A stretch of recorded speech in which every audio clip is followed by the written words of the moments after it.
দেখো সকাল সকাল আমার হাত কেটে পুরো রক্ত রক্ত হয়ে গেল। কিভাবে হলো বলো তো? আজকে সকালবেলা ভাবলাম এই যে আমার ড্রেসিং টেবিলটা আছে এটা অনেক দিন ধরে অগোছালো হয়ে গেছে।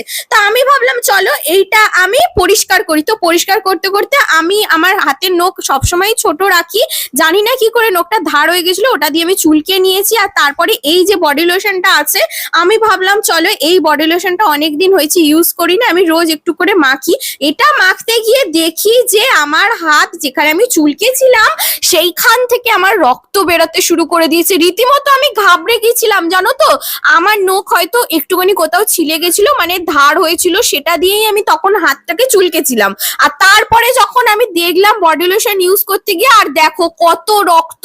আমি তো এই রক্ত দেখে সকাল সকাল আমি ভয় পেয়ে গেছি রীতিমতো। তারপরে ভাবলাম চলো এই কাপড় দিয়ে একটু বেঁধে রাখি। আর তারপরে কাপড় দিয়ে যতই বেঁধে রাখছিলাম ততবারই রক্ত বেরিয়ে যাচ্ছিল। আমি তো রীতিমতো ভয় পেয়ে গিয়েছিলাম।